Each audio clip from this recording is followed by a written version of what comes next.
যে short form টার্মগুলো যেগুলো কিন্তু আপনাদের বোঝানোর জন্য বিশেষত আজকের ভিডিওটি, সেটা হলো যে ফিটাল প্যারামিটার্স, সেটা হলো বিপি। হ্যালো বন্ধুরা, দেশি কুইন পঞ্চুর আরেকটি নতুন ভিডিওতে সবাইকে অনেক অনেক ওয়েলকাম, অনেক অনেক ভালোবাসা। প্রেগনেন্সিতে বিশেষত আল্ট্রাসোনোগ্রাফি 4D স্ক্যানিং বা অ্যানোমেলি স্ক্যানিং নিয়ে প্রত্যেকটা গর্ভবতী মায়ের কিন্তু অনেক রকম কিউরিসিটি থাকে। বিশেষত এই অ্যানোমেলি স্ক্যানিং থেকে যেহেতু বেবির পুরো ডিটেলসলিভাবে জানা যায়, তার জন্য কিন্তু এই রিপোর্ট হাতে আসতে না আসতে কিন্তু পুরো ডিটেলসলিভাবে জানার জন্য কিন্তু উৎসুক হয়ে পড়েন প্রত্যেক মায়েরা। তার জন্য কিন্তু ডাক্তারবাবুর কাছে যেতে যেতে জিজ্ঞেস করেন সব কিছু ঠিকঠাক আছে কিনা। কিন্তু ডাক্তারবাবুদের হাতে কিন্তু অতটা সময় থাকে না যে পুরোটা ডিটেলসলিভাবে বলতে পারবেন যে এটা ঠিক আছে, এটা এতটা আছে, এটা, যেটা কিন্তু আজকের ভিডিওর মাধ্যমে তোমরা জানতে পারবে। বিশেষত অ্যানোমেলি স্ক্যানিংয়ের পুরো ডিটেলসলি ভিডিও কিন্তু আমার চ্যানেলে শেয়ার করা আছে, তোমরা পারলে ভিজিট করে নিতে পারো। আজকের ভিডিওতে মূলত জানাবো যে অ্যানোমেলি স্ক্যানিং বিশেষ কিছু শর্ট ফর্ম টার্ম আছে যেগুলো কিন্তু ডাক্তারবাবুরাই শুধুমাত্র বুঝতে পারেন। এই শর্ট ফর্ম টার্মগুলো থেকে বেবি কি কি বোঝা যায়, সাধারণত BPD, AC, AC, FL, FI, এগুলোর মাধ্যমে বেবির কোন বিষয়টি জানা যায় এবং এইগুলো সাধারণত বেবির কি ইন্ডিকেট করে, পুরো ডিটেলসলিভাবে জানতে পারবে আজকের ভিডিওতে। আশা করি ভিডিওটি কিন্তু প্রচুর পরিমাণে ইনফরমেটিভ, সঙ্গে হেল্পফুল হতে চলেছে তোমাদের জন্য। তো চলো ভিডিওটি শুরু করা যাক। তার আগেই বলি, আমার যে সকল বন্ধুরা আমার চ্যানেলে নতুন ভিজিট করেছো তারা কিন্তু অবশ্যই ভিডিওটি যদি ভালো লেগে থাকে তাহলে কিন্তু অবশ্যই একটা লাইক অ্যান্ড কমেন্ট করে আমার চ্যানেলটাকে সাবস্ক্রাইব করে আমার পাশে থেকো। নিত্য নতুন ভিডিও আপডেট পাওয়ার জন্য কিন্তু পাশে থাকা নোটিফিকেশন বেল আইকনটি প্রেস করে দাও। তো চলো ভিডিওর মূল বিষয়ে যাওয়া যাক। প্রথমেই বলি যে এই অ্যানোমেলি স্ক্যানিংটি কখন করা হয়ে থাকে। সাধারণত অ্যানোমেলি স্ক্যানিং কেন করা হয়, কখন করা হয়, পুরো ডিটেলস ভিডিও আমার কিন্তু চ্যানেলে শেয়ার করা আছে। আজকে বিশেষত শর্টলিভাবে আপনাদের সাথে শেয়ার করার চেষ্টা করব, তোমরা পারলে সেই ভিডিওটি দেখে নিতে পারো।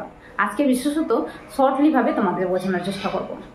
এই অ্যানোমেলি স্ক্যানিংটি সাধারণত প্রেগনেন্সির 18তম সপ্তাহ থেকে 22তম সপ্তাহের মাঝখানে যে কোনো একটা সময় কিন্তু ডাক্তারবাবুরা করতে বলেন।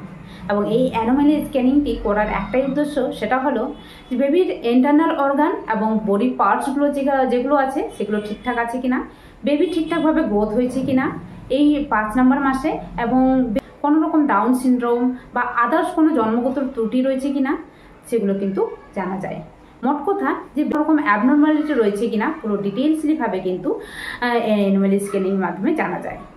তো অবশ্যই অ্যানোমেলি স্ক্যানিং কিন্তু প্রত্যেকটা গর্ভবতী মাকে কিন্তু প্রেগনেন্সির 18তম সপ্তাহ থেকে 22তম সপ্তাহের যে কোনো একটা সময় অবশ্যই করা প্রয়োজন, যাতে বেবি ঠিকঠাক আছে কিনা, বেবি গ্রোথ ঠিকঠাক হচ্ছে কিনা, বেবির হার্ট, লাং, লিভার সব কিছু ঠিকঠাক হয়েছে কিনা, বেবির এছাড়াও অন্যান্য যে অর্গানগুলো রয়েছে সেগুলো ঠিকঠাক রয়েছে কিনা, বেবির কোনো জন্মগত ত্রুটি বা কোনো রকম অ্যাবনর্মালিটি রয়েছে কিনা পুরো ডিটেলসভাবে জানতে পারবে। তো চলো আজকের ভিডিওতে বিশেষত এই অ্যানোমেলি বিশেষত শর্ট ফর্ম কিছু টার্ম রয়েছে যেগুলো কিন্তু আমি নিজস্ব অ্যানোমেলি স্ক্যানিং, যেটা কিন্তু আমার ছেলে সন্তান গর্ভে থাকাকালীন করা হয়েছিল, এবং এই অ্যানোমেলি স্ক্যানিংটি ঠিক কেমন ছিল এবং এই শর্ট ফর্ম টার্মগুলো সাধারণত কী ইন্ডিকেট করে এবং বেবি সাধারণত কী বোঝানো হয় থাকে, পুরো ডিটেলসলিভাবে বোঝানোর চেষ্টা করবো। তো চলো ভিডিওটি দেখতে থাকো। তো বন্ধুরা দেখতে পাচ্ছ আমি নিজস্ব যে অ্যানোমেলি স্ক্যানিং রিপোর্টটি রয়েছে সেটা কিন্তু নিয়ে বসে পড়েছি। তো প্রথমেই আপনাদের বলবো যে কোনো রিপোর্ট দেখার আগে নিজস্ব রিপোর্ট রয়েছে কিনা অবশ্যই চেক করে নিতে হবে। তো দেখতে পাচ্ছেন আমার নাম পঞ্চমী সাহা এবং জায়গাটি অবশ্যই দেখে নেবেন, তারপরেই কিন্তু রিপোর্টে হাত দেওয়া যাবে। এই সময় কিন্তু আমার রিপোর্টটি করা হয়েছিল এবং দেখতে পাচ্ছেন। চলো অ্যানোমেলি স্ক্যানিং প্রথমেই শুরু হতে না হতে কিন্তু যেটা দেখা যায়, যে এই শর্ট ফর্মটি দেখা যায় সেটা হলো যে FHR এই শব্দটি অনেকের ক্ষেত্রে হার্ট বিট আর রেগুলার হার্ট বিট কথাটি লেখা থাকে, কারো কারো ক্ষেত্রে কার্ডিয়াক অ্যাক্টিভিটি লেখা থাকে, কারো কারো ক্ষেত্রে FHR লেখা থাকে। তো FHR কথাটির ফুল ফর্ম হলো baby fetal heart rate. Fetal heart rate মানে বেবির হার্ট রেট কত রয়েছে। এটি সাধারণত থাকে 120 BPM থেকে 160 BPM এর মধ্যেই থাকে, যেহেতু প্রথম দিকে একটু বেশি থাকে, আবার অনেকের ক্ষেত্রে কোনো সময় একটু বেশি থাকে, কোনো সময় একটু কম থাকে। তো এই সময় আমার কিন্তু FHR 164 BPM ছিল। তারপরে কিন্তু বেবির প্লাসেন্টা দেখা হয়। এগুলো কিন্তু শর্ট ফর্ম টার্ম না, কিন্তু প্লাসেন্টা অবশ্যই দেখা হয়, যে কোনো অ্যানোমেলি স্ক্যানিং হোক বা আল্ট্রাসোনোগ্রাফি রিপোর্ট হোক, তো অবশ্যই প্লাসেন্টা ঠিকঠাক পজিশনে রয়েছে কিনা দেখা হয়।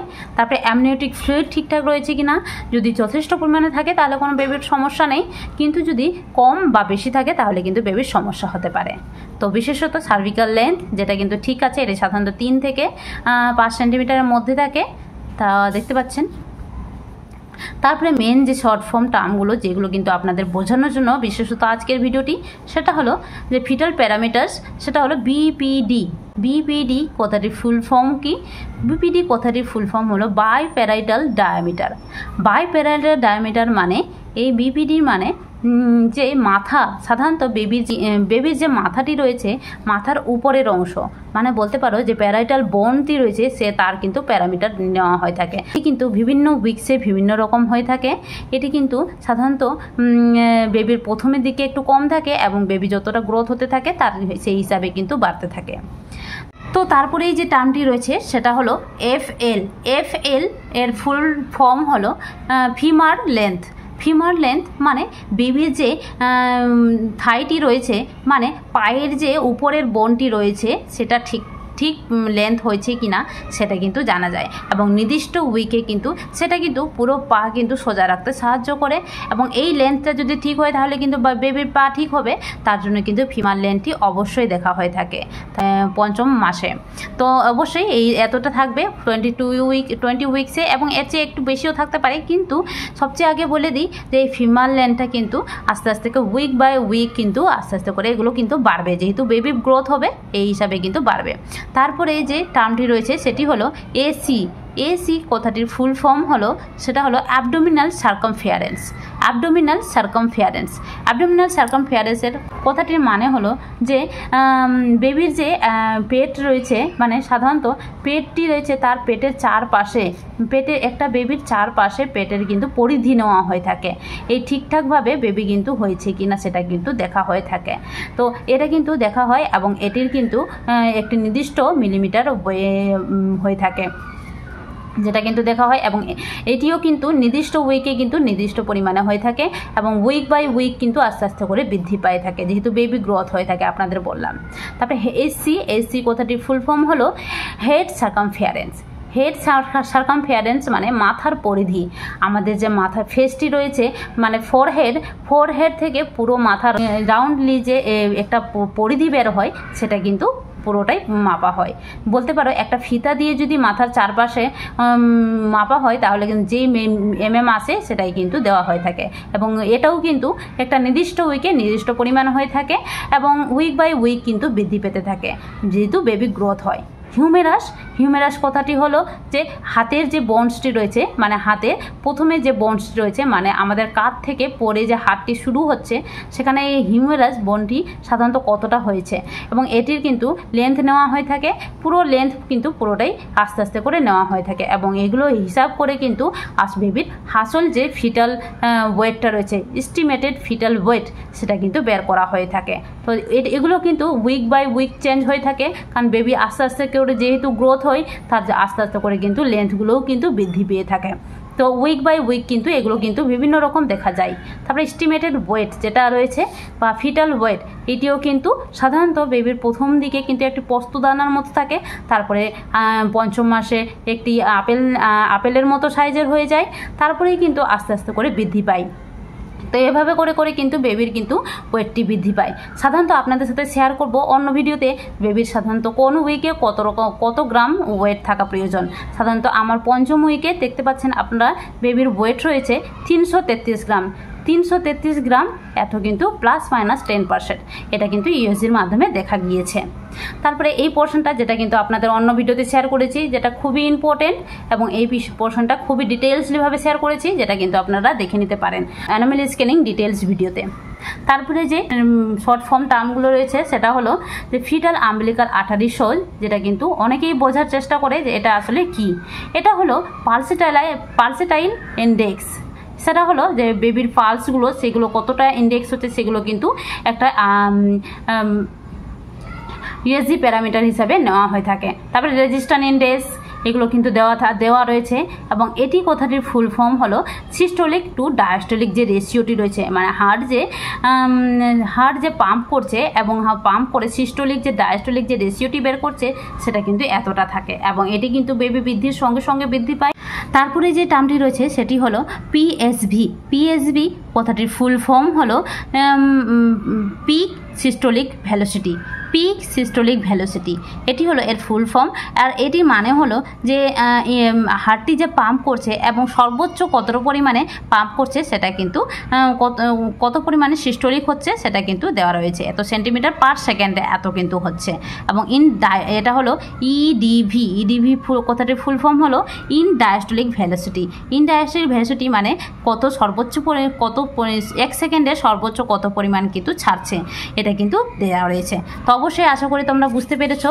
তারপরে কিন্তু মেন যে পোর্শনটি রয়েছে সাধারণত যে কোনো রিপোর্টের, সেটা আপনাদের সাথে অন্য ভিডিওতেও শেয়ার করেছি, সেটা হলো ইমপ্রেশন অবশ্যই দেখার চেষ্টা করবেন এবং ইমপ্রেশনটি ঠিকঠাক আছে কিনা সেটা কিন্তু অবশ্যই জানার চেষ্টা করবেন। এই ইমপ্রেশনটিতেই লেখা থাকে, এই ইমপ্রেশনেই লেখা থাকে আসলে বেবি ঠিকঠাকভাবে গ্রোথ হয়েছে কিনা এবং বেবি কোনো রকম অ্যাবনর্মালিটি লেখা রয়েছে কিনা বা বেবির কোনো ত্রুটি রয়েছে কিনা এই ইমপ্রেশনেই লেখা থাকে।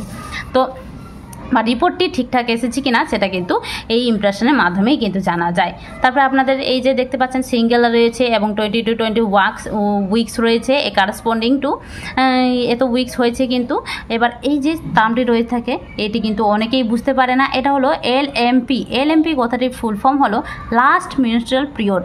এই এলএমপি মানে যে কোনো ইউএসজি বা আলট্রাসোনোগ্রাফি করতে গেলেই আলট্রাসোনোগ্রাফি বা অ্যানোমালি স্ক্যানিং করতে যাওয়ার আগেই কিন্তু অবশ্যই এই এলএমপি বা লাস্ট মেনস্ট্রুয়াল পিরিয়ড বা মাসিকের ডেট কিন্তু জেনে রাখতে হবে। মানে গর্ভধারণ হওয়ার আগে যে মানে লাস্ট যে মেনস্ট্রুয়াল পিরিয়ডটি হয়েছিল বা মাসিকের ডেটটি ছিল সেটা কিন্তু অবশ্যই বলতে হবে।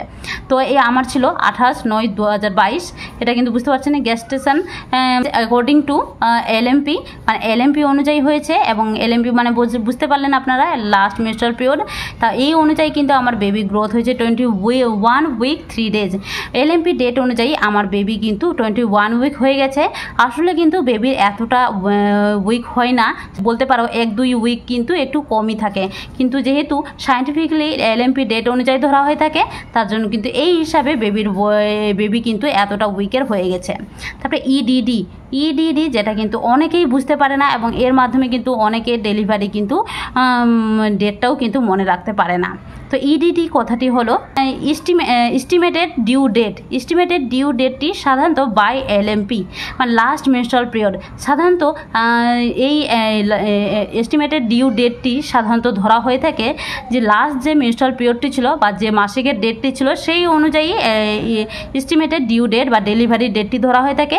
একটি সায়েন্টিফিক্যালি কিন্তু একটি প্রেগনেন্সি জার্নিটি হলো 40 সপ্তাহের এবং এই 40 সপ্তাহতে সাধারণত প্রেগনেন্সির এই লাস্ট মেনস্ট্রুয়াল পিরিয়ড থেকে 40 সপ্তাহ পর্যন্ত কাউন্ট করা হয়ে থাকে। তো দেখতে পাচ্ছ আমার লাস্ট মেনস্ট্রুয়াল পিরিয়ডটি এতটা এবং 40 সপ্তাহ পর কিন্তু আমার এই ডেটে কিন্তু ডেলিভারি ডেট দেওয়া হয়েছে, যেটা কিন্তু ইউএসজি অনুযায়ী 7 দিন একটু এদিক ওদিক করেছে, মানে 14/7/2023 মানে এই তারিখে কিন্তু আমাকে ইউএসজি অনুযায়ী ডেট দিয়েছে যে আমার এস্টিমেটেড ডিউ ডেট বা ডেলিভারি ডেট। এই অনুযায়ী আপনাদের সাথে শেয়ার করি আমার কিন্তু 14 তারিখের চেয়ে 2 দিন আগে মানে 12 তারিখে কিন্তু বেবি ডেলিভারি হয় এবং আমি এর মাধ্যমেই বুঝতে পেরেছিলাম যে আমার কিন্তু 14 তারিখের মধ্যেই কিন্তু ডেলিভারি হতে হবে। এই তারিখের মধ্যে যদি বেবি ডেলিভারি হয় তাহলে কিন্তু একটি সুস্থ সবল বেবি ডেলিভারি হবে। তা না হলে এর চেয়ে যদি আগে হয় তাতেও কিন্তু ডক্টরের সঙ্গে চেক আপ করতে হবে এবং এর চেয়ে যদি ডেটটি এগিয়ে যায় তাহলে কিন্তু ডক্টরের সঙ্গে অবশ্যই কনসার্ন করতে হবে, তাহলে কিন্তু সি সেকশন করা প্রয়োজন হয়ে যেতে পারে। যদি ব্যথা না ওঠে তাহলে কিন্তু সি সেকশন করাও কিন্তু প্রয়োজন হতে পারে, তা না হলে কিন্তু বেবির বিভিন্ন রকম ত্রুটি দেখা দিতে পারে। তো অবশ্যই ইডিডি বা ইউএসজি এস্টিমেটেড ডিউ ডেটটি অবশ্যই জানতে হবে এলএমপি ডেট অনুযায়ী, যেটা কিন্তু বের করা হয়ে থাকে। তো বন্ধুরা এই যে দেখতে পাচ্ছেন তারপরে আর কোনো শর্ট ফর্ম নেই। তো এই ছিল কয়েকটি শর্ট ফর্ম যেগুলো কিন্তু আপনাদের সাথে শেয়ার করার চেষ্টা করলাম। তো অ্যানোমালি স্ক্যানিংয়ে বিশেষ কিছু শর্ট ফর্ম যেগুলো কিন্তু অনেকেই দেখার চেষ্টা করে এবং এই শর্ট ফর্মগুলো থেকে বোঝার চেষ্টা করে আসলে এগুলোর মাধ্যমে এগুলো কি বোঝানো হয়, বেবির বিষয়ে কি বোঝানো হয়ে থাকে এবং এগুলোর মাধ্যমে কিভাবে বুঝতে পারবো। সাধারণত ডক্টরদের হাতে কিন্তু এতটা সময় থাকে না যে পুরো পাই টু পাই কিন্তু বোঝাতে পারবে, কাউকে কিন্তু বোঝাতে পারে না। স্বাভাবিকভাবে কিন্তু অনেক মায়েরা রয়েছে যারা কিন্তু নিজেরা এগুলো বুঝতে পারে না, তাদের জন্য বিশেষত আজকের ভিডিওটি। আশা করি ভিডিওটি কিন্তু প্রচুর পরিমাণে হেল্পফুল হয়েছে। আর এগুলো কিন্তু কি জানা যায় সেগুলো কিন্তু অবশ্যই জেনে রাখতে হবে, তা না হলে কোনোটা যদি কম বা বেশি হয় তাহলে কিন্তু কিন্তু অবশ্যই ডাক্তারবাবুকে জানাতে হবে, বা ডাক্তারবাবুরাও অনেক সময় কিন্তু কি করেন এগুলো দেখতে ভুলে যান। তাহলে কিন্তু অবশ্যই জানতে হবে, জেনে কিন্তু অবশ্যই বেবি ঠিকঠাক আছে কিনা বুঝতে হবে। তো চলো, আশা করি ভিডিওটি কিন্তু প্রচুর পরিমাণে হেল্পফুল হয়েছে। আর ভালো লাগলে অবশ্যই একটি লাইক অ্যান্ড কমেন্ট করে আমার চ্যানেলকে সাবস্ক্রাইব করে আমার পাশে থাকো। তো দেখা হবে আরেকটি নতুন ভিডিওতে। ততক্ষণের জন্য টাটা, সবাই ভালো থেকো, সুস্থ থেকো, সাবধানে থেকো।